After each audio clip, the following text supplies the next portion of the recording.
Добре дојдовте. Денес ќе ве поведам на едно навистина брзо, ама фасцинатно патување низ едно од најголемите приказни воопшто – потрагата да се разбере човечкиот ум. И токму тоа прашање, едно единствено прашање, ги мачело и инспирирало филозофите, научниците и мислителите со јулјарници години. Ова што следи е приказна за револуции во размислувањето, а нашата прва станица е далеку, далеко во минатото. Замислете, нашето патување не почнува во некоја стерилна лабораторија со светкави скенери за мозок. Не, почнува на плоштадите, на агората во античка Грција. Пред да постои психологијата како наука, постоеле големите основни прашања. А првите што се осмелиле гласно да ги постават, биле, се разбира, филозофите. И веднаш, уште од самиот почеток, се родила една дебата што ќе одекнува со векови. Прашањето било, дали умот е дел од физичкиот свет или е нешто сосема друго. Од една страна го имаме Платон, кој верувал во дуализам. За него душата била како вечен патник заробен во привремено физичко тело. Ама потоа, неговиот ученик Аристотел го спуштил погледот на земјата и рекол: чекај малку, знаењето доаѓа од искуството, од она што го гледаме и допираме. Со тоа, тој нераскинливо го поврзал умот со телото. Ова не е само некоја си античка дебата, ова е темелот на се што доаѓа потоа. И овој начин на размишлување, чисто филозофскиот, се задржал со векови. Особено во средниот век, кога теологијата имала огромен збор, умот и душата се гледале низ призмата на религијата, а не на науката. И потоа, после сите тие векови, нешто се менува. Доаѓа ренесансата, па просветителството, и тие буквално ги менуваат правилата на игра. Ова не е само период на нова уметност и политика. Ова е период на нов, револуциониран начин на размислување за самиот човек. Фокусот се префрла од верата кон разумот и со тоа се отвора вратата умот да се проучува на еден сосема поинаков начин. Прво го имаме Декарт со неговата позната изрека «Мислам значи постојам», со што го става разумот на пиедестал. Потоа доаѓа Џон Лок со една сосема спротивна, но исто толку влијателна идеја, дека се раѓаме како празна плоча, табула раза, и дека искуството е тоа што ни испишува. Идејата дека се, ама баш се, може да се истражува систематски, станува се посилна. Одеднаш, умот престанува да биде само мистерија за филозофите. Тој станува објект што може да се наблюдува и анализира. Сцената е подготвена. И сето тоа, сите тие идеи од Декарт до Лок, не носат до еден многу важен момент.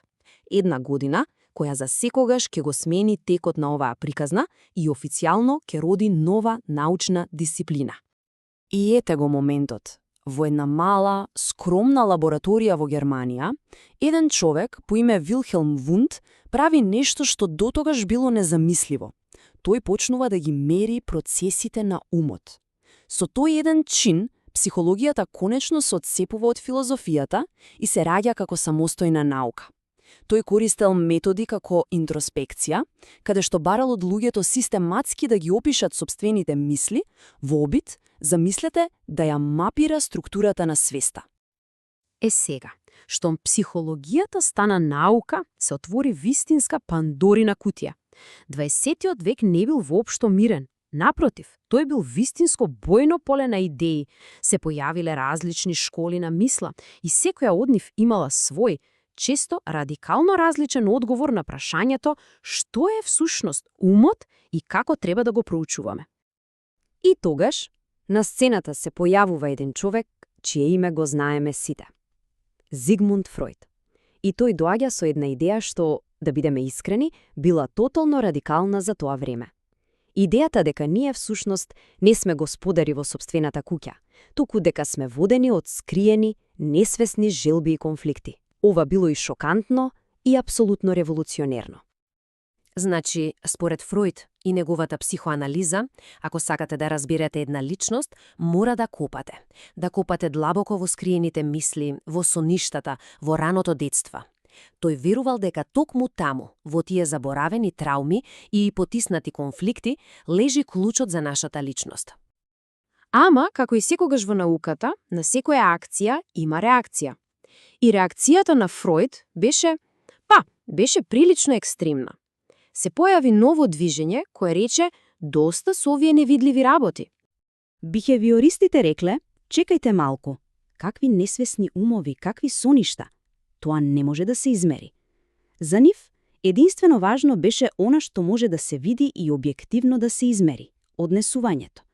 Тие го објаснувале целото наше однесување како едноставен производ на учење, преку асоцијации, како кај кучињата на Павлов, или преку награди и казни, како кај Скинер.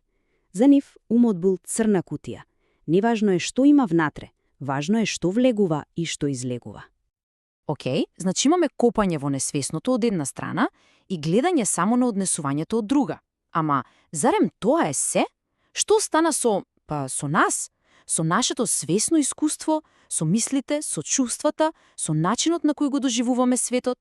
Многумина почувствувале дека нешто клучно недостасува во целата слика. И токму како одговор на тоа, почнаа да се појавуваат нови гласови. Гешталт психологијата не потсети дека начинот на кој гледаме една слика е повеќе од збир на пиксели. Целината е поважна. Потоа, хуманистичката психологија го врати фокусот на човекот, на личниот раст и слободната волја. И можеби најважно од се, дојде когнитивната револуција, која конечно го врати умот во центарот на вниманието, но овој пат гледајки го како еден софистициран компјутер, процесор на информации. И додека сите овие школи се расправаа, технологијата си го правеше своето. И тоа не носи во доцниот 20 и почетокот на 21 век, кога се случи уште еден огромен скок напред. Одеднаш добивме алатки кои беа како научна фантастика. ЕЕГ, ФМРИ, PET скенови. Ова беше како конечно да сме добиле прозорец директно во живиот мозок додека тој работи.